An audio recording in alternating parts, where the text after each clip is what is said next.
হচ্ছে দ্বিতীয় video, PT নিয়ে আরো কয়েকটা ভিডিও করবো ইনশাল্লাহ। তো আজকের ভিডিওতে আমি যে চারটা টপিকস নিয়ে কথা বলবো সেগুলো আপনাদের সাথে ডিসকাস করি। চলুন স্ক্রিনটা একটু শেয়ার করে দেই। Share screen. ওকে, ক্রস করে দিলাম। ওকে, এখানে দেখেন, এখান থেকে রিড অ্যালাউড এবং repeat sentence. Read aloud, repeat sentence বারবার বলতেছি কারণ এগুলো মনে করতে এবং মাথায় নিতে মনে হয় আমার আরো 1 মাস সময় চলে গেল। এখানে reading and writing, filling the blanks, আর এখানে হচ্ছে রাইট ফ্রম ডিকটেশন।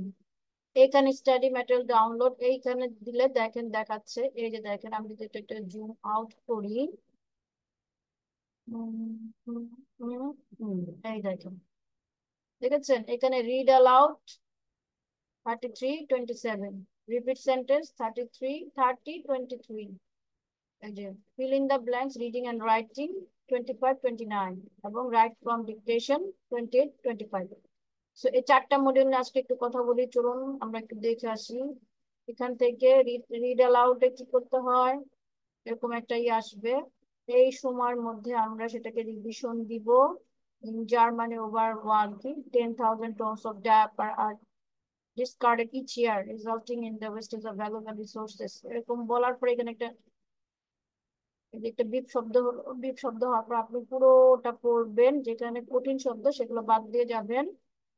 তারপরে এটা শেষ হয়ে যাবে রেকর্ডিং। তারপরে আপনি সাবমিট করবেন। তারপরে আপনি এখানে ক্লিক টু স্কোর দেখলে আপনাকে স্কোর দেখাবে, ক্লিক টু স্কোর বলে আপনাকে স্কোর দেখাবে। ঠিক আছে, এরকম করে আপনি এটা করলেন। এটা গেল রিড অ্যালাউড। এবার চলে যায় রিপিট সেন্টেন্স। এখানেও তাই। Students are allowed to এই দেখেন, Students are allowed to bring dictionaries to the exam. Students are allowed to bring dictionaries to the exam. Submit করলাম। তারপরে click the score. Students are allowed to bring dictionaries to the exam. Students are students are allowed to bring dictionaries to the exam.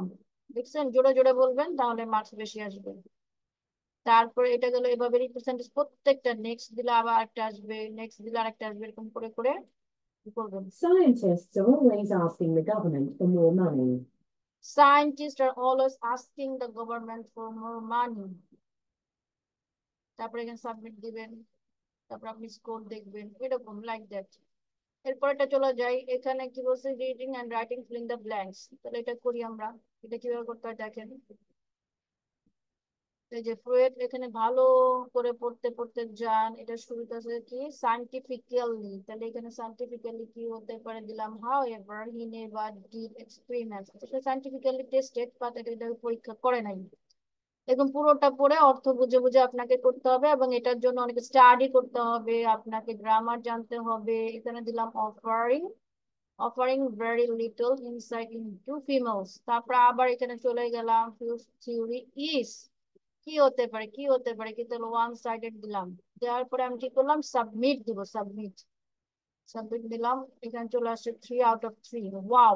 আপনি কিন্তু এখানে আপনাকে wow লিখার এই যে option আছে, আমি মাঝে মধ্যে লিখি গ্রেট, গ্রেট, কনগ্রাচুলেশনস, এবং দিতে আপনি সেন্ড করতে রাখেন। দেখেন আপনি গ্রেট কনগ্রাচুলেশন, এগুলো আপনি লিখতে পারবেন। ফাইন, এরকম করে আপনি এটার মধ্যে কি কি করতে হবে, এটার মধ্যে আপনাকে গ্রামার জানতে হবে, কলোকেশন জানতে হবে, অর্থ জানতে হবে, ভোক্যাব জানতে হবে। আর রাইট ফ্রম ডিকটেশন, এটা আমরা শুনবো, শুনে শুনে লিখবো। Biology department is dedicated to research activities. আমি যা শুনলাম তাই লিখি। বায়োলজি ডিপার্টমেন্ট dedicated to, বলছে biology department is dedicated to research activities। biology department is dedicated to research, research. Research বলছিল নাকি রিসার্চ, SEARCH, রিসার্চ বলছিল। ACTIVITIS অ্যাক্টিভিটিস বলছিল নাকি ACTIVITE অ্যাক্টিভিটি বলছিল। এই যে ডিপার্টমেন্ট গুলো ছিল নাকি ডিপার্টমেন্টস গুলো ছিল, নাকি এসি এর যোগ হয়, এই যে এই জিনিসগুলো যে এই যে এগুলো এগুলো এইখানে রিপিট সেন্টেন্সে যেমন আপনাকে বলতে হবে, এখানে শুনে লিখতে হবে। তবে এখানে আপনাকে একটা ট্রিক্স শিখিয়ে দেয়, আপনি যাই লিখেন a an be am is are was were have has had, যদি আপনি শুনেন, ভালো না শুনলে এই শব্দগুলো বসাই দিবেন, টু, ফর, অফ, তারপর অন, ইন, এই শব্দগুলো বসালে আপনার, আমি বলি এই শব্দগুলো বসালে সুবিধাটা কি আপনার, এখান থেকে দুই একটা ওয়ার্ড হইলে, একটা ওয়ার্ড হলে একটা করে নাম্বার আপনি পাবেন। সো এইটা হচ্ছে একটা ট্রিক্স। আমরা সবটার মধ্যে করে দেখেন 7 out of 7 biology department is decided to research activities. দেখেন এখানে বলছে ডিপার্টমেন্ট, আমি লিখছি ডিপার্টমেন্ট, দুটাই লিখছি, এখানে অ্যাক্টিভিটি লিখেছি, অ্যাক্টিভিটিসও লিখেছি, এখানে অ্যাক্টিভিটিসটা রাইট হয়েছে। এখানে আবার আমি আমাকে গ্রেট লিখে দিব, গ্রেট, কংগ্রাচুলেশন, গ্রেট। তাহলে এই যে, আশা করি আপনারা ভিডিওটা দেখলে ভালো লাগবে, প্র্যাকটিস করবেন আমার সাথে। আমি তো মাত্র শুরু করলাম, জার্নিটা যাক যাক ভালো হবে ইনশাল্লাহ। আইএলটিএস এক্সাম দিয়েছিলাম, ওখান থেকে বেশ এক্সপিরিয়েন্স হয়েছে, ওটা এখানে কাজে লাগবে। আর যেহেতু আইএলটিএস এর এক্সাম দেওয়ার পরে যে পয়েন্ট এসেছিল, সেখান থেকে আমি অনেক জায়গায় অ্যাপ্লাই করেছি। দুঃখজনক হচ্ছে যে ওখানে বাচ্চাদের নিতে দিচ্ছে না, যদি বাচ্চাদের নিতে দেয় তাহলে দ্রুত তুলে দিতে পারবো ইনশাল্লাহ। আদারওয়াইজ পিটি দিয়েও আমি কিন্তু অস্ট্রেলিয়া যেতে পারি। সো ভালো থাকেন, আজকে এই পর্যন্তই। আল্লাহ হাফেজ।